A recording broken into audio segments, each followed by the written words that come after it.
Hello friends, मैं पंकज कुमार दृष्टि 360 channel पे एक बार फिर से स्वागत करते हैं आप लोग का। उम्मीद मैं करता हूं बिहार दरोगा 1275 सीट के लिए जो पीटी का एग्जाम हुआ था उसमें आप लोग 65 से 70 स्कोर करके आए होंगे और अब आप लोग बिहार दरोगा मेंस की तैयारी में लग चुके होंगे। बिहार एसएससी इंटर लेवल का एग्जाम आपको मार्च में प्रस्तावित है। साथ ही साथ अगले साल 2024 में असिस्टेंट लोको पायलट और रेलवे का अच्छा खासा भर्ती आप लोग के बीच देखने को मिल सकता है। कांस्टेबल के रूप में एसएससी जीडी और उत्तर प्रदेश पुलिस के द्वारा भी नोटिफिकेशन जारी कर दिया गया है और आपका बिहार पुलिस का जो एग्जाम होने वाला है फरवरी और मार्च में एग्जाम होने की संभावना है। साथ ही साथ बिहार शिक्षक टीआर 3 का नोटिफिकेशन अगले साल 2024 में अगस्त में जारी किया जा सकता है। तो आगामी जितने भी भर्तियां हैं सभी भर्तियों को ध्यान में रखकर मैं क्वेश्चन फ्रेम किया हूँ। बिल्कुल एग्जाम ओरिएंटेड क्वेश्चन देखने को मिलेगा। साथ ही साथ एनसीईआरटी पैटर्न को ध्यान में रखकर प्रश्न फ्रेम किया गया है। इस टेस्ट सीरीज में टोटल आपको 50 प्लस क्वेश्चन देखने को मिलेगा। अगर इस टेस्ट सीरीज में आपका स्कोर 30 प्लस होता है तो यह स्कोर आपके लिए सेफ स्कोर माना जाएगा। सभी प्रश्नों को मैं फुल कंसेप्ट के साथ डिस्कशन कराने वाला हूं। तो आज जो मैं कवर करने वाला हूं टेस्ट सीरीज 6 को कवर करेंगे। इससे पहले ऑलरेडी मैंने 5 टेस्ट सीरीज कवर कर चुके हैं। तो ऐसे विद्यार्थी जो वीडियो नहीं देखे हैं आप वीडियो देख सकते हैं। तो आइए स्टार्ट करते हैं। देखो मेरे भाई, पहला नंबर क्वेश्चन फ्रेम किया गया है। निम्नलिखित लौह इस्पात उद्योग कारखानों और उनके स्थापना के सहयोगी देशों के संबंध में कौन सा विकल्प सही सुमेलित नहीं है। ठीक है, तो ये आप देखिए पहला नंबर ऑप्शन जो दिया गया है, भिलाई किसके द्वारा स्थापित किया गया था तो यूएसएसआर के द्वारा स्थापित किया गया है। बोकारो किसके द्वारा स्थापित किया गया था यूएसए के द्वारा स्थापित किया गया है। दुर्गापुर इस्पात संयंत्र केंद्र आपको ब्रिटेन के द्वारा स्थापित किया गया है और रावल किला आपको जर्मनी के द्वारा स्थापित किया गया था। आपको बताना है निम्नलिखित में से कौन सा मिलान सही सुमेलित नहीं है। तो जैसा कि आप लोग पढ़े होंगे कि बोकारो जो आपका स्टील प्लांट है आपको यूएसए के द्वारा नहीं आपको रूस के द्वारा स्थापित किया गया था। बाकी ये सारा सुमेलित है। ठीक है, तो आइए इसका एक बार डिटेल देख लेते हैं।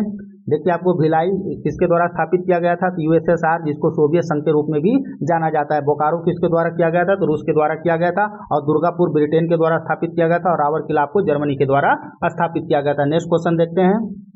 देखिए नेक्स्ट क्वेश्चन पूछा जा रहा है, निम्नलिखित कथन पर विचार कीजिए। पहला देखिए स्टेटमेंट दिया गया है, उन पदार्थों के द्रव्यमांक दाब बढ़ने से बढ़ जाता है जिनका आयतन गलने पर बढ़ जाता है। तो ये पहला स्टेटमेंट है। दूसरा स्टेटमेंट है, उन पदार्थों के द्रव्यमांक दाब बढ़ने से बढ़ जाता है जिनका आयतन गलने पर घट जाता है। तो आपको बताना है केवल एक सत्य है, केवल दो सत्य है, उपरोक्त दोनों सत्य है, उपरोक्त दोनों गलत है। तो इसका जो आंसर हो जाएगा आपको सी हो जाएगा। यह स्टेटमेंट आपका बिल्कुल सही है। ये इसका भी डिटेल एक बार देख लेते हैं। उन पदार्थों के द्रव्यमांक दाब बढ़ने से बढ़ता है जिनका आयतन गलने पर क्या होता है बढ़ जाता है। जैसे क्या हो जाएगा मोम और तांबा। ठीक है, दूसरा देखते हैं, उन पदार्थों के द्रव्यमांक दाब बढ़ने से घट जाता है जिसका आयतन गलने पर क्या होता है घट जाता है। जैसे बर्फ और ढलवा लोहा होता है। तो इस तरह के क्वेश्चन आपके एग्जाम में पूछा जा रहा है, इसलिए इस तरह के क्वेश्चन मैं फ्रेम किया हूँ। अगला क्वेश्चन पूछा जा रहा है, निम्नलिखित में से किस शासक के समय महाबलीपुरम में रथ निर्माण का कार्य शुरू किया गया था। तो आपको बताना है कि निम्नलिखित में से किस शासक के समय में महाबलीपुरम में रथ निर्माण का कार्य प्रारंभ हुआ था। तो इसका जो आंसर हो जाएगा राजा नरसिंह वर्मन के समय में रथ मंदिर का निर्माण का कार्य शुरू किया गया था। तो आंसर आपका क्या हो जाएगा ए हो जाएगा। ठीक है, अगला क्वेश्चन देखते हैं। अगला क्वेश्चन आपसे पूछा जा रहा है, निम्नलिखित में से कौन सा मिलान सही सुमेलित नहीं है। सर इसका राष्ट्रीय उद्यान बीते दिनों चर्चा में था क्योंकि पेपर में दिया गया था। तो ये आपको राजस्थान में है, यह स्टेटमेंट बिल्कुल सही है। राजा जी नेशनल उद्यान कहाँ देखने को मिलता है तो आपको ये कहाँ देखने को मिलता है उत्तराखंड, ये भी आपका बिल्कुल सही है। सतकोसिया वन्य जीव अभ्यारण्य आपको मध्य प्रदेश में, यही मेरे दोस्त आपका गलत है क्योंकि सतकोसिया वन्य जीव अभ्यारण्य आपको उड़ीसा में देखने को मिलता है और दांडेली टाइगर रिजर्व ये आपको कर्नाटक में, ये आपका बिल्कुल सही है। तो मुझे आपका आंसर जो क्या हो जाएगा आपको सी हो जाएगा। सतकोसिया वन्य जीव अभ्यारण्य जो है आपको मध्य प्रदेश में नहीं, आपको कहाँ देखने को मिलता है उड़ीसा राज्य में आपको देखने को मिलता है। सतकोसिया वन्य जीव अभ्यारण्य उड़ीसा में आपको देखने को मिलता है, बीते दिनों चर्चा में रहा था। अगला क्वेश्चन आपसे पूछा जा रहा है कि समाज सुधारक ने अपना पूरा जीवन विधवा विवाह के प्रति समर्पित कर दिया था। ये भी क्वेश्चन बहुत ही इंपॉर्टेंट है। इसका आंसर हो जाएगा आपको ईश्वरचंद विद्यासागर के द्वारा। ठीक है, तो आइए इसका भी एक बार डिटेल देखते हैं। ईश्वरचंद विद्यासागर, देखिए ईश्वरचंद विद्यासागर ने अपना पूरा जीवन विधवा विवाह के प्रति समर्पित कर दिया था। देखिए अगला क्वेश्चन है, वह तरंग जिसके संचरण के लिए किसी माध्यम की आवश्यकता नहीं होती है अर्थात तरंगे निर्वात में भी संचरित हो सकती है, तो वैसे उसी को क्या कहा जाता है। देखिए इस तरह का क्वेश्चन आपके एग्जाम में पूछा जाता है। वह तरंगे जिसका संचरण के लिए किसी मीडियम की आवश्यकता नहीं है अर्थात जो तरंगे वैक्यूम में भी संचारित हो सकता है उसको क्या कहा जाता है तो उसको विद्युत चुंबकीय तरंग कहा जाता है। ठीक है, ये इंपॉर्टेंट है आपके एग्जाम के लिए इसके डिटेल देखेंगे हम। वैसे तरंगे जिसका संचरण के लिए किसी माध्यम की आवश्यकता नहीं होती, अर्थात तरंगे निर्वात में भी गमन कर सकती है, वैसे तरंगे विद्युत चुंबकीय तरंग कहलाती है। तो इंपॉर्टेंट है आपके एग्जाम के लिए। सेकंड देखते हैं, जब तरंग की गति दिशा के माध्यम के कणों के कंपन की दिशा में अनुदिश होती है तो ऐसे तरंग को अनुदैर्ध्य तरंग कहते हैं। ये भी इंपॉर्टेंट है, याद रखना आप लोग के। और ध्वनि जो है मेरे दोस्त आपको अनुदैर्ध्य तरंग का उदाहरण है, कई बार आपके एग्जाम में ये स्टेटमेंट पूछ लेता है। जब तरंग की गति दिशा माध्यम के कणों के कंपन करने की दिशा में लंबवत होती है तो इस प्रकार के तरंग को अनुप्रस्थ तरंग कहा जाता है। ये लंबवत आप याद रखोगे तो इसका अनुप्रस्थ तरंग हो जाएगा, ठीक है। और सभी विद्युत चुंबकीय तरंग जो होती है वो फोटोन की कणों की बनी होती है, तो इसे भी आप लोग याद रखेंगे। बिल्कुल एनसीईआरटी से उठाया गया है सारा मटेरियल, ठीक है। ये अगला क्वेश्चन आपसे पूछा जा रहा है, स्वतंत्रता के बाद प्रथम बार गरीबी निर्धारण हेतु निम्नलिखित में से किसके आंकड़ों को आधार बनाया गया था? तो इसका जो आंसर हो जाएगा आपको नीलकांत दांडेकर और BR रथ समिति के द्वारा आधार बनाया गया। तो आंसर आपका क्या हो जाएगा? बी हो जाएगा। ये इसका डिटेल एक बार देख लेते हैं। देखिए, स्वतंत्रता उपरांत प्रथम बार गरीबी निर्धारण हेतु 1971 में नीलकांत दांडेकर और VM रथ फार्मूले का उपयोग किया गया था, जिसमें नेशनल सैंपल सर्वे के उपभोग खर्च के आंकड़े का इस्तेमाल किया गया था। तो ये जो आपको बताया गया था उसको आप लोग जरूर याद रखेंगे। अगला क्वेश्चन देखते हैं, कालबेलिया नृत्य किस राज्य से संबंधित है? बीते दिनों कालबेलिया चर्चा में आ गया था, जिसके कारण ये क्वेश्चन फ्रेम किया गया था। तो कालबेलिया नृत्य मेरे दोस्त आपको कौन सा देखने को मिल जाए, कौन सा राज्य में देखने को मिलता है ये लोक नृत्य? तो आपको ये राजस्थान में देखने को मिलता है, ठीक है। ये इसका डिटेल देखते हैं। देखिए, राजस्थान अंतर्राष्ट्रीय लोक महोत्सव के दौरान जोधपुर में कालबेलिया नृत्य का प्रदर्शन किया गया था। ये एग्जाम में कई बार पूछा गया है, इसे भी आप लोग जरूर याद रखेंगे। अगला क्वेश्चन देखते हैं, अंतर्राष्ट्रीय शैक्षणिक स्वतंत्रता सूचकांक निम्नलिखित में से किस संस्था द्वारा जारी किया जाता है? देखिए, इस टाइप के क्वेश्चन बिहार दरोगा हो, चाहे BPSC हो, चाहे बिहार सचिवालय हो, हमेशा पूछा जाता है, ठीक है। अंतर्राष्ट्रीय शैक्षणिक स्वतंत्रता सूचकांक निम्नलिखित में से किस संस्थान द्वारा जारी किया जाता है? तो 9 का जो आंसर हो जाएगा आपको बी हो जाएगा, ग्लोबल पब्लिक पॉलिसी इंस्टीट्यूट के द्वारा ये जारी किया जाता है। चलिए नेक्स्ट क्वेश्चन देखते हैं, इसका डिटेल में बताता हूं। देखिए, शैक्षणिक स्वतंत्रता सूचकांक global time series data set को एक भाग के रूप में या ग्लोबल पब्लिक पॉलिसी इंस्टीट्यूट यानी ग्लोबल पब्लिक पॉलिसी इंस्टीट्यूट के द्वारा यह जारी किया जाता है। नेक्स्ट क्वेश्चन देखते हैं। नेक्स्ट क्वेश्चन देखिए, बीते दिनों ये झील चर्चा में आ गया था। बिंगो और बोगोरिया झील किस देश में स्थित है? तो बिंगो और बिगोरिया झील बीते दिनों चर्चा में आ गया था। ये कहाँ देखने को मिलता है? ये आपको केन्या में आपको देखने को मिलता है। देखिए, बिंगो और बिगोरिया झील अफ्रीका देश केन्या में स्थित है। हाल ही में देखा गया है केन्या के रिफ्ट घाटी में, ये भी पता होना चाहिए रिफ्ट घाटी कहाँ पड़ता है, अवस्थित बिंगो और बोगोरिया झील में अत्यधिक वर्षा होने के कारण उसका जल स्तर क्या हो गया है? आपको लगातार बढ़ता जा रहा है, जिसके कारण ये चर्चा में आ गया था। देखिए, अगला क्वेश्चन पूछा जा रहा है, सर्वोच्च न्यायालय का न्यायाधीश बनने के लिए किसी व्यक्ति को कम से कम कितने समय तक उच्च न्यायालय में वकील होना चाहिए? ये कॉमन क्वेश्चन है, मे भी सबको पता होना चाहिए। इसका जो आंसर हो जाएगा आपको क्या हो जाएगा? बी हो जाएगा, 10 साल तक होना जरूरी है। आइए इसका डिटेल देखते हैं। देखिए, सर्वोच्च न्यायालय के न्यायाधीश के रूप में नियुक्त होने के लिए क्या क्या शर्तें हैं, क्या क्या योग्यता है? तो सबसे पहले तो भारत का नागरिक होना चाहिए, मे भी सबको पता है। 5 साल तक किसी उच्च न्यायालय का न्यायाधीश भी होना बहुत जरूरी है। साथ ही साथ 10 वर्षों तक किसी उच्च न्यायालय का वकील रहा हो या राष्ट्रपति की राय में प्रतिष्ठा आपको विधिवेता होना जरूरी है। अगला क्वेश्चन देखते हैं। अगला क्वेश्चन पूछा जा रहा है, भारत में व्यापकत सिद्धांत नीति किसके द्वारा दिया गया था? बहुत इंपॉर्टेंट क्वेश्चन है, कई बार ये क्वेश्चन आपके एग्जाम में पूछा भी जा चुका है। तो 12 का जो आंसर हो जाएगा किसके द्वारा किया गया था? आपके लॉर्ड डलहौजी के द्वारा किया गया था। तो भारत में व्यापकत का सिद्धांत नीति किस ब्रिटिश गवर्नर जनरल के द्वारा शुरुआत किया गया था? तो ये लॉर्ड डलहौजी के द्वारा शुरुआत किया गया था। देखिए, इसका डिटेल देखते हैं। लॉर्ड डलहौजी ने व्यापकत के सिद्धांत की शुरुआत किया था, जिसका उद्देश्य उन रियासत पर कब्जा करना था जिसके पास स्वयं की उत्तराधिकारी नहीं था, और इस प्रकार से वे सीधे ब्रिटिश नियंत्रण में आ जाते थे। तो इस तरह की चीजें आपको पता होना चाहिए, कई बार स्टेटमेंट वाले क्वेश्चन आपके एग्जाम में पूछा जाता है। केंद्र सरकार ने खाताओं को ऑडिट से किस वर्ष से अलग किया था? देखिए, इकोनॉमिक्स वाले क्वेश्चन है, कई बार यहाँ से भी क्वेश्चन पूछ लेता है आपके एग्जाम में। केंद्र सरकार में खातों को ऑडिट से किस वर्ष से अलग कर दिया गया था? तो 13 का जो आंसर हो जाएगा आपको ये 1976 में अलग कर दिया गया था। वर्ष 1976 में केंद्र सरकार में खातों को ऑडिट से अलग करने के लिए संशोधित किया गया था। अगला क्वेश्चन देखिए, आपसे क्या पूछा जा रहा है, भारतीय संविधान की किस अनुसूची में राज्यसभा में सीटों के आवंटन के संबंध में प्रावधान है? तो 14 का जो आंसर हो जाएगा आपको सी हो जाएगा, ये 4थी अनुसूची में प्रावधान किया गया है। इसका डिटेल एक बार देख लेते हैं। देखिए, भारतीय संविधान की 4थी अनुसूची विभिन्न राज्यों और केंद्र शासित प्रदेशों के लिए राज्यसभा में सीटों का आवंटन से संबंधित है।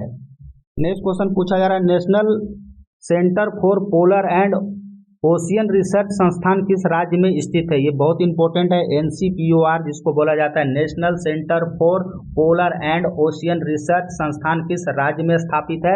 तो 15 का जो आंसर हो जाएगा आपको ए हो जाएगा, गोवा में स्थित है। देखिए, national centre for polar and ocean research centre आपको ये गोवा में देखने को मिलता है। अगला क्वेश्चन देखते हैं। अगला क्वेश्चन पूछा जा रहा है, भारत में सड़कों का सर्वाधिक घनत्व किस राज्य में देखने को मिलता है? आपसे देखो क्वेश्चन यहाँ घनत्व पूछा जा रहा है, तो आप संभल कर आंसर देना। भारत में सड़कों का सर्वाधिक घनत्व किस राज्य में देखने को मिलता है? तो 16 का जो आंसर हो जाएगा मेरे दोस्त, आपको ये केरला के राज्य में आपको देखने को मिलता है। यहाँ से 3-4 क्वेश्चन है जहाँ से आपके एग्जाम में क्वेश्चन रिपीट करता है। ठीक है, भारत में सड़कों का सर्वाधिक घनत्व आपको केरला में देखने को मिलता है। केंद्र शासित प्रदेश में सर्वाधिक सड़क घनत्व आपको दिल्ली का है और दूसरा स्थान आपको चंडीगढ़ को है। ठीक है, राज्यों में सड़क मार्ग की लंबाई में प्रथम स्थान आपको महाराष्ट्र हो जाएगा और विश्व का सबसे ऊंचा सड़क मार्ग लेह श्रीनगर मार्ग है, जो कि आपको काराकोरम दर्रे को पार करता है, यानी काराकोरम दर्रे में आपको देखने को मिलता है। नेक्स्ट क्वेश्चन देखते हैं।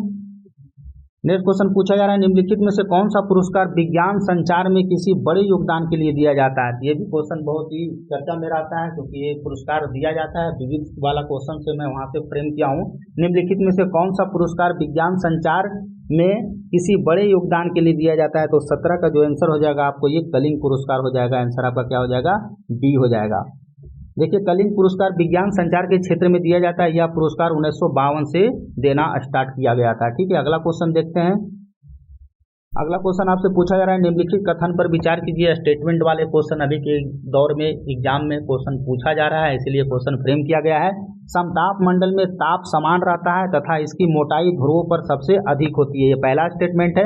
कभी कभी इस मंडल में विशेष प्रकार के मेघों का निर्माण होता है, जिसे मूलाभ मेघ भी कहा जाता है। तो आपको बताना है केवल एक सत्य है, केवल 2 सत्य है, उपयुक्त दोनों सत्य है, उपयुक्त दोनों गलत है। तो 18 का जो आंसर हो जाएगा आपको सी हो जाएगा। ये दोनों स्टेटमेंट बिल्कुल आपका सही है। ठीक है, देखिए, समताप मंडल में ताप समान रहता है एवं इसकी मोटाई ध्रुवों पर सबसे अधिक होती है। कभी कभी इस मंडल में विशेष प्रकार के मेघों का निर्माण होता है, जिसे मूलाभ मेघ भी कहा जाता है। अगला क्वेश्चन देखते हैं। अगला क्वेश्चन आपसे पूछा जा रहा है, बहुत ही चर्चा में रहता है, आए दिन खबर में भी देखने को मिलता है। हाल ही में खबरों में रहा मुल्ला पेरियार बांध किस राज्य में स्थित है? तो मुल्ला पेरियार बांध आप लोग पढ़े होंगे कई बार, तो आपका 19 का जो आंसर हो जाएगा ये केरल के राज्यों में आपको देखने को मिलता है मुल्ला पेरियार बांध। ठीक है, जिसे आप लोग जरूर याद रखेंगे। यह एक चिनाई वाला गुरुत्वाकर्षण बांध है, जो कि केरल के इडुक्की जिलों में आपको देखने को मिलता है। कौन सा नदी पर? ये आपको पेरियार नदी पर देखने को मिलता है। अगला क्वेश्चन देखते हैं। अगला क्वेश्चन आपसे पूछा जा रहा है, कर्क रेखा का सबसे न्यूनतम भाग भारत के किस राज्य से होकर गुजरता है? देखिए, आप लोग को पता होगा कर्क रेखा भारत में 8 राज्यों से होकर गुजरती है, लेकिन क्वेश्चन मैं यहाँ से घुमा के फ्रेम किया हूँ। क्वेश्चन आपसे पूछा जा रहा है, कर्क रेखा का सबसे न्यूनतम भाग भारत के किस राज्य से होकर गुजरती है? तो इसका जो आंसर हो जाएगा 20 का डी हो जाएगा, राजस्थान से सबसे कम और मध्य प्रदेश से सबसे ज्यादा। ठीक है, तो ये दोनों क्वेश्चन अपने आप में खास है, इसे आप लोग जरूर याद रखेंगे। कर्क रेखा सर्वाधिक भाग आपको मध्य प्रदेश से होकर गुजरता है, और जबकि न्यूनतम राजस्थान से होकर गुजरता है। भारत में कर्क रेखा 8 राज्यों से होकर गुजरता है। आप लोग को ट्रिक भी याद होगा, मित्र पर गमछा झाड़, तो ये में भी सबको पता ही होगा। अगला क्वेश्चन देखते हैं। अगला क्वेश्चन देखिए, आपसे पूछा जा रहा है, निम्नलिखित में से कौन सा आर्टिकल अनुच्छेद केंद्रीय प्रशासनिक न्यायाधिकरणों का प्रावधान करता है? बीते दिने केंद्रीय प्रशासनिक न्यायाधिकरण का जो पद था चर्चा में आ गया था, जिसके कारण ये क्वेश्चन फ्रेम किया गया है। निम्नलिखित में से कौन सा अनुच्छेद केंद्रीय प्रशासनिक न्यायाधिकरणों का प्रावधान करता है? तो 21 का आंसर आपका आर्टिकल 323 के ए में देखने को आपको मिल जाएगा, केंद्रीय प्रशासनिक न्यायाधिकरणों का प्रावधान के बारे में। ठीक है, देखिए, आर्टिकल 323 के ए में संसद को सेवा मामले से संबंधित विवादों का निर्णय और सिविल न्यायालयों एवं उच्च न्यायालयों के बीच हटाकर प्रशासनिक न्यायाधिकरणों के समक्ष रखने का आपको जानकारी देता है। ठीक है, ये आर्टिकल आप लोग जरूर याद रखेंगे। अगला क्वेश्चन देखिए, आपसे पूछा जा रहा है, निम्नलिखित में से नियंत्रण एवं महालेखा परीक्षण के लिए किसके लिए मित्र एवं मार्गदर्शक माना जाता है? बहुत इंपॉर्टेंट क्वेश्चन है, आपसे पूछा जा रहा है, निम्नलिखित में से नियंत्रण एवं महालेखा परीक्षण को किसके लिए मित्र एवं मार्गदर्शन के रूप में माना जाता है? तो 22 का जो आंसर होगा ये लोक लेखा समिति हो जाएगा। ठीक है, देखिए, यहाँ से भी क्वेश्चन पूछता है आपके एग्जाम में, लोक लेखा समिति के कर्तव्यों के पालन CAG द्वारा यानी सहायता प्रदान करता है। सीएजी के बारे में तो आप लोग को पता ही होगा। वास्तव में सीएजी समिति मार्गदर्शक, मित्र और दार्शनिक के रूप में भी कार्य करता है। अगला क्वेश्चन देखते हैं। अगला क्वेश्चन आपसे पूछा जा रहा है, भारत में सुनामी चेतावनी केंद्र निम्नलिखित में से किस स्थान पर स्थित है। बहुत इंपॉर्टेंट क्वेश्चन है, क्योंकि बीते दिनों सुनामी, भूकंप ये सब आते रहता है। ठीक है, तो भारत में सुनामी चेतावनी केंद्र निम्नलिखित में से किस स्थान पर देखने को मिलता है। तो 23 का जो आंसर हो जाएगा आपको ये हैदराबाद में देखने को मिलता है। देखिए, पृथ्वी विज्ञान मंत्रालय के तहत भारतीय राष्ट्रीय महासागर सूचना विज्ञान केंद्र INCOIS हैदराबाद में स्थापित है। नेक्स्ट क्वेश्चन देखते हैं। देखिए, नेक्स्ट क्वेश्चन आपसे पूछा जा रहा है, राममूर्ति समिति निम्नलिखित में से किस मौलिक अधिकार से संबंधित है। देखो, इस तरह के क्वेश्चन पूछा जाता है, दरोगा में भी पूछा था और आगे भी पूछता रहेगा। ठीक है, राममूर्ति समिति निम्नलिखित में से किस मौलिक अधिकार से संबंधित है। तो 24 का जो आंसर हो जाएगा आपको ये शिक्षा का अधिकार से संबंधित है। शिक्षा के अधिकार पर पहला आधिकारिक दस्तावेज आपको वर्ष 1990 में राममूर्ति समिति के द्वारा रिपोर्ट प्रस्तुत किया गया था और वर्ष 2022 में 86वां संवैधानिक संशोधन शिक्षा के अधिकार को संविधान के भाग 3 में मौलिक अधिकार के तहत इसको शामिल किया गया था। तो ये बिहार शिक्षक में भी पूछा गया था क्वेश्चन TR1 में। ठीक है, तो इसे भी आप लोग याद रखेंगे। अगला क्वेश्चन देखिए, पूछा जा रहा है, निम्नलिखित में से कौन विश्व के देशों के लिए वैश्विक लैंगिक अंतराल रिपोर्ट जारी करता है। तो आपको बताना है किस ऑर्गेनाइजेशन के द्वारा वैश्विक लैंगिक अंतराल रिपोर्ट जारी किया जाता है। तो 25 का जो आंसर हो जाएगा ये विश्व आर्थिक मंच के द्वारा वैश्विक लैंगिक अंतराल रिपोर्ट जारी किया जाता है। ठीक है, जिसे भी आप लोग जरूर याद रखेंगे। देखिए, जेंडर गैप रिपोर्ट स्विट्जरलैंड में स्थित विश्व आर्थिक मंच के द्वारा प्रत्येक वर्ष ये जारी किया जाता है। अगला क्वेश्चन देखते हैं। अगला क्वेश्चन आपसे पूछा जा रहा है, श्रमिक संघ आंदोलन की शुरुआत से पहले भारत का पहला श्रमिक नेता किसे माना जाता है। ये भी क्वेश्चन इंपॉर्टेंट है, NCERT से क्वेश्चन फ्रेम किया गया है। आपसे पूछा जा रहा है, श्रमिक संघ आंदोलन की शुरुआत से पहले भारत के पहले श्रमिक नेता किसे माना जाता है। तो 26 का आंसर आपका ये हो जाएगा, नारायण मोहजी लोखंडे को माना जाता है। इसका डिटेल देखते हैं। वर्ष 1890 में MM लोखंडे ने बॉम्बे मिल हैंड्स एसोसिएशन की स्थापना किया, तो जो भारत के पहले संगठित श्रमिक संघ था। ठीक है, इन्हें बॉम्बे मिल हैंड्स एसोसिएशन की स्थापना किया और मराठी के दिन बंधु नामक पत्रिका का भी प्रकाशन किया गया था। ठीक है, तो अगला क्वेश्चन देखते हैं। देखिए, अगला क्वेश्चन पूछा जा रहा है, निम्नलिखित में से कौन सा कारक उत्तर पश्चिम भारत में होने वाली शीतकालीन वर्षा का क्या रीजन है। ये क्वेश्चन कई बार आपके एग्जाम में पूछा भी जा चुका है। निम्नलिखित में से कौन सा कारक उत्तर पश्चिमी भारत में होने वाले शीतकालीन वर्षा है। तो किसके कारण होता है। तो आप लोग पढ़े होंगे, पश्चिमी विक्षोभ के कारण ऐसा आपको देखने को मिलता है।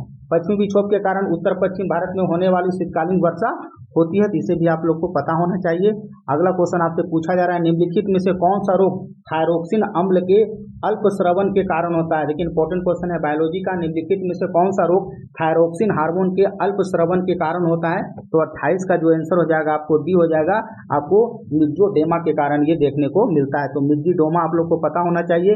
मिक्सोडोमा रोग थायरोक्सिन हार्मोन के अल्प स्रवण के कारण के लिए जिम्मेदार होता है। नेक्स्ट क्वेश्चन देखते हैं। नेक्स्ट क्वेश्चन देखिए, आपसे पूछा जा रहा है, आंत में पाचन के पश्चात अवशोषित वसा का वहन किया जाता है। देखिए, बिहार दरोगा में क्वेश्चन पूछा गया था, बहुत विवादित क्वेश्चन था, लेकिन इसको NCERT से ये क्वेश्चन क्लियर कर दिया गया है। ठीक है, आंत में पाचन के पश्चात अवशोषित वसा का वहन किया जाता है। इसका जो 29 का जो आंसर हो जाएगा मेरे दोस्त, आपको ये रुधिर द्वारा किया जाता है। आंसर आपका बी हो जाएगा, लसिका नहीं होगा। NCERT में साफ साफ ये लिखा हुआ है, रुधिर के द्वारा किया जाता है। ठीक है, तो आंसर आपका क्या हो जाएगा, 29 का आपका बी हो जाएगा। ये इसका भी डिटेल देख लेते हैं। रुधिर द्वारा आंत में पाचन के पश्चात अवशोषित वसा का वहन किया जाता है। इसे आप लोग जरूर याद रखेंगे। अगला क्वेश्चन देखते हैं। अगला क्वेश्चन पूछा जाता है, किस अनुच्छेद के तहत संसद विधि द्वारा उच्च न्यायालय के न्यायाधीशों के लिए वेतन भत्ते और पेंशन संबंधी नियम का निर्धारण किया गया है। तो कौन सा आर्टिकल के तहत, आर्टिकल 221 के तहत ये प्रावधान किया गया है। देखिए, अनुच्छेद 221 उच्च न्यायालय के न्यायाधीशों के संबंध में वेतन, ग्रेजुएटी, पेंशन, भत्ते आदि उच्च न्यायालयों के न्यायाधीश अधिनियम 1958 द्वारा शासित किया गया है। जब आपका जॉब लगेगा तब आप लोग को पता चल जाएगा ग्रेजुएटी क्या है, पेंशन क्या है, भत्ता क्या है, DA क्या है। ये सब सारी चीजें आप लोग को मे बी अभी भी पता होगा, लेकिन जॉब लगने के बाद आपको डिटेल में इसका नॉलेज हो जाता है। चलिए अगला क्वेश्चन देखते हैं। अगला क्वेश्चन पूछा जा रहा है, निम्नलिखित में से विलिंगटन द्वीप जो भारत का सबसे बड़ा कृत्रिम द्वीप है कहाँ स्थित। देखिए, ये भी क्वेश्चन इंपॉर्टेंट है, आपसे क्वेश्चन पूछा जा रहा है, निम्नलिखित में से विलिंगटन द्वीप जो कि भारत का सबसे बड़ा कृत्रिम द्वीप है ये कहाँ स्थित है। तो 31 का आंसर आपको बी हो जाएगा। ये आपको केरला के देखने को मिलता है, केरला राज्य में। देखिए, विलिंगटन द्वीप भारत का सबसे बड़ा कृत्रिम द्वीप है। यह द्वीप केरल के अवस्थित वेम्बनाथ झील के पास आपको देखने को मिलता है। ये भी कई बार एग्जाम में पूछा गया कि वेम्बनाथ झील कहाँ है, तो वेम्बनाथ झील जो है आपको केरला के राज्यों में देखने को मिलता है। नेक्स्ट क्वेश्चन देखते हैं। नेक्स्ट क्वेश्चन आपसे पूछा जा रहा है, सत्ता पक्ष द्वारा सदन की स्वीकृति के लिए प्रस्तुत अनुदान की मांग में किसी भी प्रकार की कटौती के लिए विपक्ष द्वारा रखे गए प्रस्ताव को क्या कहा जाता है? तो 32 का जो आंसर हो जाएगा आपको उसको कटौती प्रस्ताव कहा जाता है। अगला क्वेश्चन देखते हैं। अगला क्वेश्चन क्या पूछा गया है आपसे? अगला क्वेश्चन पूछा है, निम्नलिखित में से कौन सा तत्व सभी प्रकार के प्रोटीनों में पाया जाता है? तो ये भी इंपॉर्टेंट क्वेश्चन है, बिल्कुल एनसीईआरटी से क्वेश्चन फ्रेम किया गया है। ये आपसे पूछा जा रहा है, निम्नलिखित में से कौन सा तत्व सभी प्रकार के प्रोटीन में पाया जाता है? तो मेरे दोस्त 33 का जो आंसर हो जाएगा आपको नाइट्रोजन हो जाएगा आंसर इसका। आइए इसका भी डिटेल देखते हैं। यहाँ से 2-3 क्वेश्चन है जो बार बार आपके एग्जाम में क्वेश्चन पूछा जाता है। प्रोटीन शब्द का सर्वप्रथम प्रयोग किसने किया था? तो जे बर्लिजिस के द्वारा किया गया था। बहुत इंपॉर्टेंट है, कई बार रेलवे में ये क्वेश्चन पूछा गया है। यह एक जटिल कार्बनिक यौगिक होता है, इसमें अमीनो अम्ल की संख्या 20 होता है। मानव शरीर में लगभग 15% प्रोटीन से निर्मित होता है और सभी प्रोटीन में आपको नाइट्रोजन देखने को मिलता है। प्रोटीन की कमी से बच्चों में क्वाशियोरकर बीमारी होता है और आपको पता होना चाहिए, कई बार भी आपके एग्जाम में पूछा गया है क्वाशियोरकर और मरामस। तो ये दोनों बीमारी आपको पता होना चाहिए किसकी कमी कारण होता है। ये प्रोटीन की कमी कारण होता है, खास करके ये बच्चों में ज्यादा देखने को मिलता है। अगला क्वेश्चन देखते हैं। अगला क्वेश्चन पूछा जा रहा है, कोशिकीय शोषण के अंतर्गत घटन होने वाले अनॉक्सीय शोषण के अंत में कौन सा उत्पाद निर्मित होता है? ये भी क्वेश्चन इंपॉर्टेंट है, आपसे पूछा जा रहा है, कोशिकीय शोषण के अंतर्गत घटन होने वाले अनॉक्सी शोषण के अंत में कौन सा उत्पाद निर्मित होता है? तो 34 का जो आंसर हो जाएगा आपको ये पायरुविक अम्ल हो जाएगा। आंसर आपका क्या हो जाएगा? बी हो जाएगा। इसका डिटेल देखते हैं। देखिए, खाद्य पदार्थों से प्राप्त ग्लूकोज का प्रयोग ऑक्सीजन द्वारा किया जाता है, जिसमें कोशिकीय शोषण कहा जाता है, और अनॉक्सी शोषण के अंत में पायरुविक अम्ल का निर्माण होता है। अगला क्वेश्चन देखते हैं। देखिए, नेक्स्ट क्वेश्चन आपसे पूछा जा रहा है, चंद्रमा की वह स्थिति जिसमें यह पृथ्वी के सबसे निकट होता है वो उसको क्या कहा जाता है? ये भी इंपॉर्टेंट क्वेश्चन है, ज्योग्राफी का इंपॉर्टेंट क्वेश्चन फ्रेम किया गया है। चंद्रमा की वह स्थिति जिसमें यह पृथ्वी के सबसे निकट होता है उसे क्या कहा जाता है? तो 35 का जो आंसर हो जाएगा मेरे दोस्त आपको ये सुपर मून उसको कहा जाता है। इसका डिटेल देखते हैं। देखिए, सुपर मून वह स्थिति होता है, वह कंडीशन होता है जब चंद्रमा पृथ्वी के सबसे निकट होता है, जिसे पेरेजी फुल मून भी कहा जाता है। जब एक कैलेंडर माह में 2 पूर्णिमाएं होती है तो दूसरी पूर्णिमा का वाला चांद आपको ब्लू मून कहा जाता है। तो इसे भी आप लोग जरूर याद रखेंगे। अगला क्वेश्चन देखते हैं। अगला क्वेश्चन पूछा जा रहा है, वनस्पति जगत का सबसे छोटा अनावृत बीजी पौधा कौन सा होता है? तो आप लोग पढ़ेंगे जामिया पिग्मिया होता है। आंसर आपका क्या हो जाएगा? ए हो जाएगा। यहाँ से देखिए 2 फैक्ट है जो आपके एग्जाम में प्रश्न पूछा जाता है। वनस्पति जगत का सबसे छोटा अनावृत पौधा जो होता है जामिया पिग्मिया होता है, इसे आप लोग जरूर याद रखेंगे। साथ ही साथ वनस्पति जगत का सबसे ऊंचा पौधा सिकोया आप लोग पढ़े होंगे, तो सिकोया के बारे में आप लोग को पता होना चाहिए, जिसे पोस्ट रेडवुड ऑफ कैलिफोर्निया के नाम से भी जाना जाता है। नेक्स्ट क्वेश्चन देखते हैं। देखिए, नेक्स्ट क्वेश्चन आपका स्टेटमेंट वाले क्वेश्चन है। यहाँ से भी क्वेश्चन आपके एग्जाम में पूछा जाता है, कई बार पूछा गया है।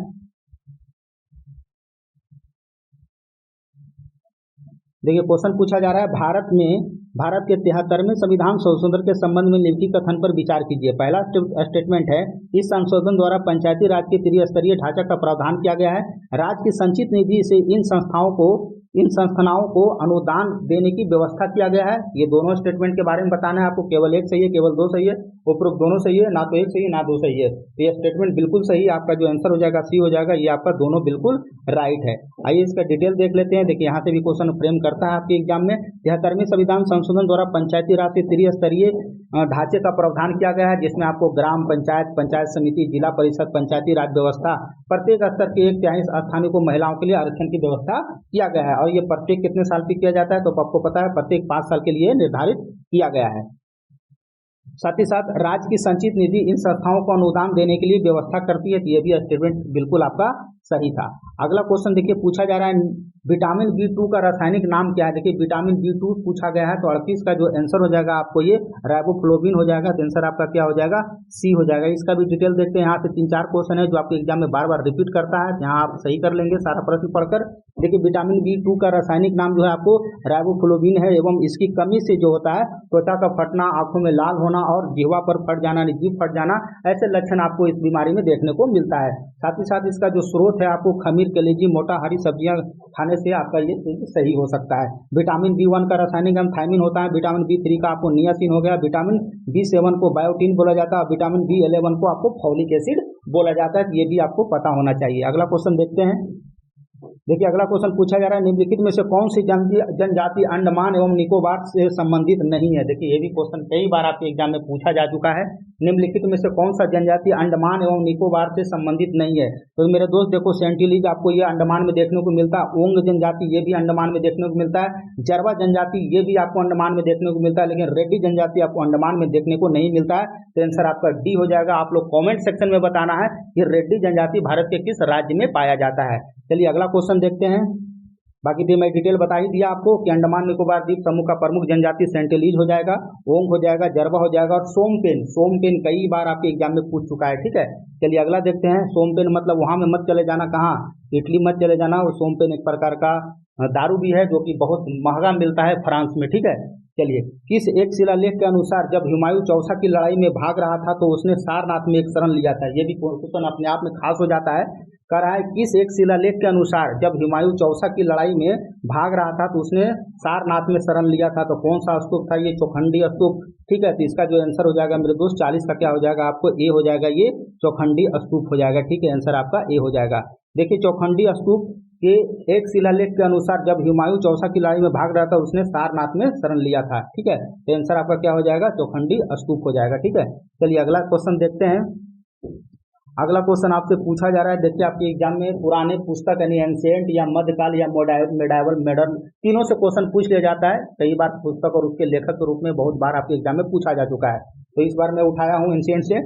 शिशुपाल वध के रचयिता निम्नलिखित में से कौन सा है। तो शिशुपाल वध के रचयिता जो हो जाएगा मेरे दोस्त 41 का जो आंसर हो जाएगा आपको क्या हो जाएगा, डी हो जाएगा। माघ के द्वारा ये लिखा गया है शिशुपाल वध। यहाँ से देखिए 3-4 फैक्ट है जो मैं लिखा हूँ, जो यहाँ से क्वेश्चन बार बार आपके एग्जाम में क्वेश्चन रिपीट होता है। देखिए भारवी के द्वारा किरातुल मुर्जुनियम, कई बार ये पुस्तक पूछा गया है, किसके द्वारा लिखा गया, भारवी ने किरातुर जुर्निमिनियम पुस्तक और माघ ने शिशुपाल वध नामक महाकाव्य की रचना की है। इसको आप लोग जरूर याद रखना, भारवी वाला। कालिदास के कई नाटकों की रचना जिसमें से आप लोग पढ़े होंगे कुमार संभव, रघुवंश, अभिज्ञान शकुंतलम, ये सब आदि शामिल है। कालिदास से पूर्व अकघोष जैसे बौद्ध विद्वान ने बुद्ध चरित्र भी लिखा है और सौंदरानंद जैसे काव्य की रचना भी किया गया। सारे पुस्तक इंपॉर्टेंट है, कई बार क्वेश्चन आपके एग्जाम में पूछा जा चुका है, ठीक है।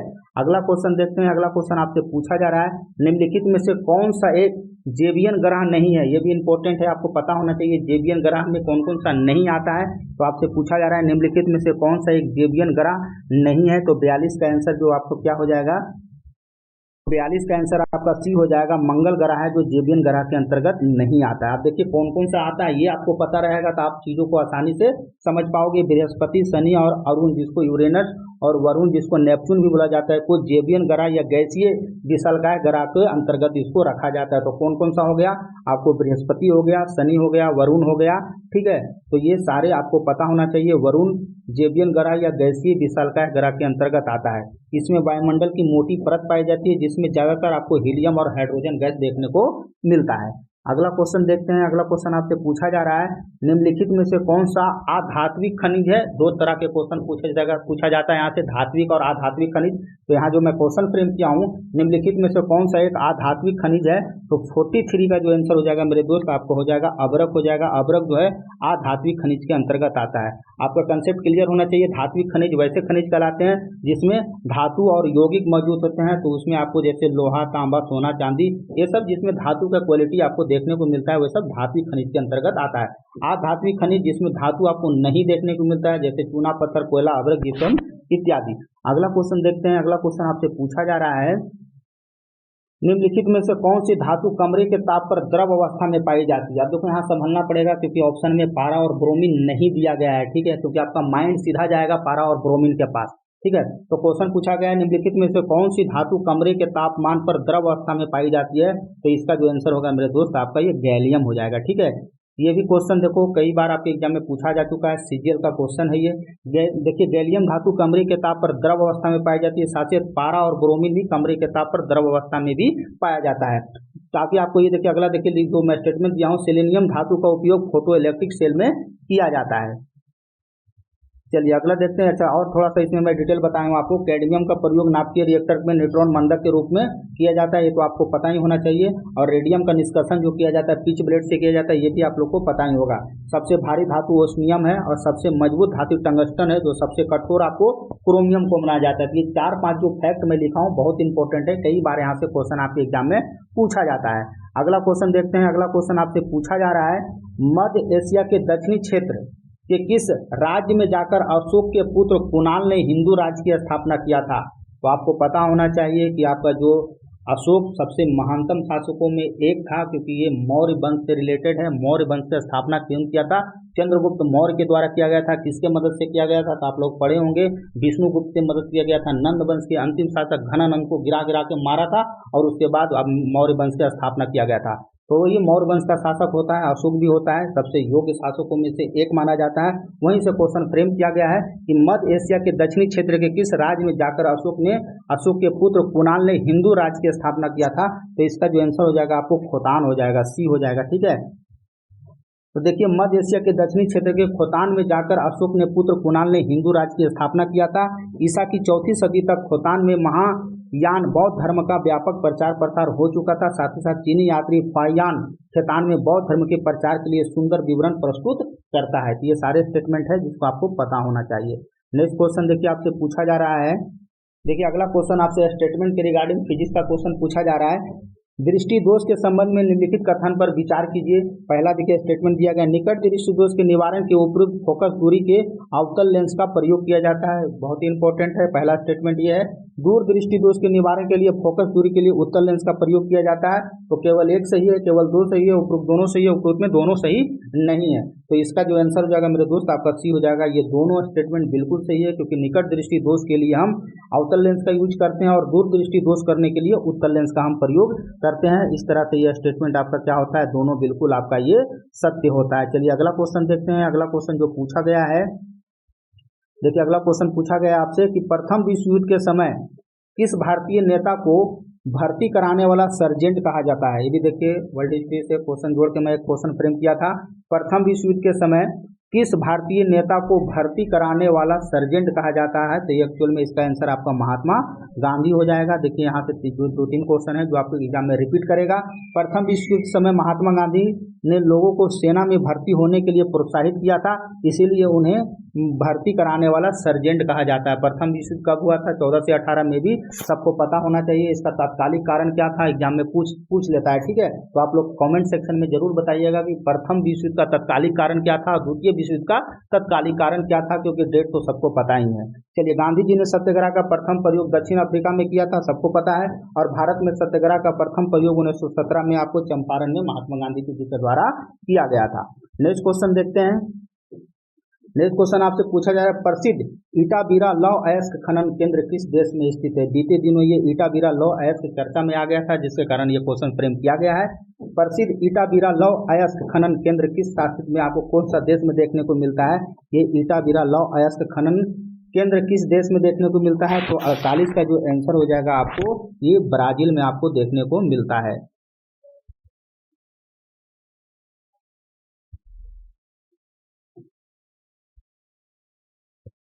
तो आपका ये इटाबीरा लौह अयस्क खनन आपको कहाँ देखने को मिलता है, तो आपका ये ब्राजील में देखने को मिलता है। आइए इसका डिटेल देखते हैं। यहाँ से 2-3 क्वेश्चन है जो आपके एग्जाम में रिपीट करेगा। प्रसिद्ध इटाबीरा लौह अयस्क खनन आपको ब्राजील में देखने को मिलता है। दक्षिण अफ्रीका में ब्राजील सर्वाधिक मैग्नीज उत्पादन करता है और ब्राजील की अमापा खान संसार में मैग्नीज का सबसे बड़ी खान है। ये आपको ही पता होना चाहिए। अमापा खान कहाँ देखने को मिलता है, तो आपको ये ब्राजील में ही देखने को मिलता है और ये मैग्नीज का सबसे बड़ा खान है। दक्षिण अफ्रीका में ब्राजील सर्वाधिक कोको और कहवा का भी उत्पादक देश है। तो कोको और कहवा का उत्पादक देश आपको कौन सा हो जाएगा, आपको ये दक्षिण अमेरिका में स्थित ब्राजील हो जाएगा। तो इसको भी आप लोग को याद होना चाहिए। चलिए अगला क्वेश्चन देखते हैं। देखिए और एक दो फैक्ट लिखा हूं मैं। अर्जेंटीना दक्षिण अमेरिका का सबसे बड़ा मक्का उत्पादक देश है, ये भी आपको पता होना चाहिए। हाल ही के दिनों में आपको मक्का उत्पादक जो है आपको, इसीलिए मोटा अनाज का केंद्र कहाँ स्थापित किया गया है, जिसको आप लोग को श्री अन्न के द्वारा भी घोषित किया गया है, हैदराबाद में स्थापित किया गया है, बाजरा अनुसंधान केंद्र बना है। ठीक है जी। दक्षिण अमेरिका के वेनेजुएला में कोलंबिया सर्वाधिक तेल उत्पादक देश है एवं चिली जो है सर्वाधिक तांबा उत्पादक देश है। तो ये चिली भी कई बार आपके एग्जाम में पूछा गया है। चलिए अगला क्वेश्चन देखते हैं। अगला क्वेश्चन देखिए, आपसे फिजिक्स पूछा जा रहा है। विद्युत परिपथ में लगा हुआ विद्युत का फ्यूज किस मिश्र धातु का बना होता है। आप लोग जो घर में जो आप लोग यूज करते हैं बिजली, तो उसी से रिगार्डिंग क्वेश्चन फ्रेम किया गया है। विद्युत परिपथ में लगा हुआ विद्युत युक्त का फ्यूज किस मिश्र धातु से बना होगा। ये आपको सबको पता होना चाहिए, मे भी सबको पता ही होगा। टीन और शीशा का बना होता है फ्यूज। फ्यूज का काम क्या होता है, क्यों लगाया जाता है, ये सब आपको जानकारी होना चाहिए कि क्वेश्चन आपके एग्जाम में कंसेप्टुअल पूछ लिया जाता है कई बार। ठीक है, तो विद्युत फ्यूज का प्रयोग परिपथ में लगे उपकरणों को सुरक्षा के लिए लगाया जाता है। अगर ज्यादा वोल्टेज आएगा तो आपका क्या हो जाएगा, फ्यूज उड़ जाएगा, जिससे आपका सारा सिस्टम आपका सही रहेगा। ठीक है, यह टीन और शीशा का मिश्र धातु का बना होता है। ठीक है, एवं फ्यूज का सदैव परिपथ के साथ श्रेणी क्रम में जोड़ा जाता है, ये भी आपको पता होना चाहिए। और इसका क्या होता है, गलनांक निम्न होता है। ठीक है, चलिए अगला क्वेश्चन देखते हैं। अगला क्वेश्चन देखिए, लास्ट क्वेश्चन है ये। देखिए अगला क्वेश्चन पूछा जा रहा है, निम्नलिखित में से कौन सी घटनाएं पूर्ण आंतरिक प्रवर्तन का उदाहरण है। तो आपको बताना है निम्नलिखित में से कौन सी घटनाएं पूर्ण आंतरिक प्रवर्तन का उदाहरण है। बहुत ही इंपॉर्टेंट है, यहाँ से कई बार क्वेश्चन आपके एग्जाम में सीधा सीधा पूछा जा चुका है। तो पूर्ण आंतरिक परिवर्तन का उदाहरण देखते हैं, हीरा का चमकना, रेगिस्तान में मरीचिका का बनना, जल में पड़ी परखनली का चमकना और कांच में आई दरार का चमकना। तो आपको बताना है केवल 1 2 सही है, 1 2 3 सही है, 3 और 4 सही है, उपरोक्त सभी सही है। तो मेरे दोस्त इसका जो आंसर हो जाएगा आपको सही हो जाएगा, उपरोक्त सारे सही है।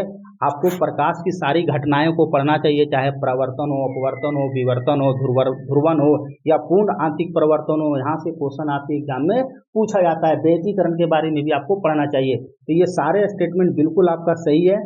प्रकाश की पूर्ण आंतरिक प्रवर्तन का उदाहरण आपको हीरा का चमकना हो जाएगा, रेगिस्तान में मरीचिका का दिखना या जिसको भ्रम बोला जाता है, जिसको बवंडर भी बोला जाता है, जल में पड़ी परखनली का भी चमकना ये आपको, और कांच में आई दरार का चमकना। एक हीरा वाला भी पूछा जाता है कि हीरा में जो चमक होता है वो किसके कारण होता है, वो प्रकाश के पूर्ण आंतरिक प्रवर्तन के कारण ही होता है। तो ये पूरा स्टेटमेंट आपका बिल्कुल सही है। आइए एक बार इसका डिटेल देखते हैं। कारण निम्नलिखित सभी घटनाओं जो पूर्ण आंतरिक प्रवर्तन का एक उदाहरण है। तो देखो हीरा का चमकना ये भी पूर्ण आंतरिक प्रवर्तन का कारण है। आपको लाइट चैप्टर पढ़ना पड़ेगा 10वां क्लास का। ठीक है, रेगिस्तान में मरीचिका का बनना ये भी आपको पूर्ण आंतरिक प्रवर्तन के कारण देखने को मिलता है। जल में पड़ी परखनली का चमकना और कांच में आई दरार का चमकना।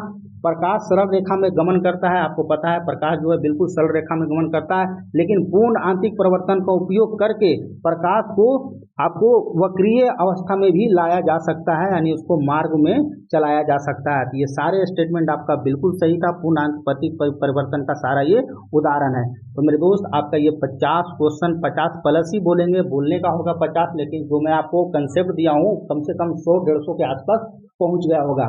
तो इसमें मैं टोटल 50 क्वेश्चन करवाया हूँ। अगर आपका स्कोर ईमानदारी पूर्वक 30 आया होगा तो समझ लो आप सेफ जोन में हो, आपका तैयारी बहुत बढ़िया है।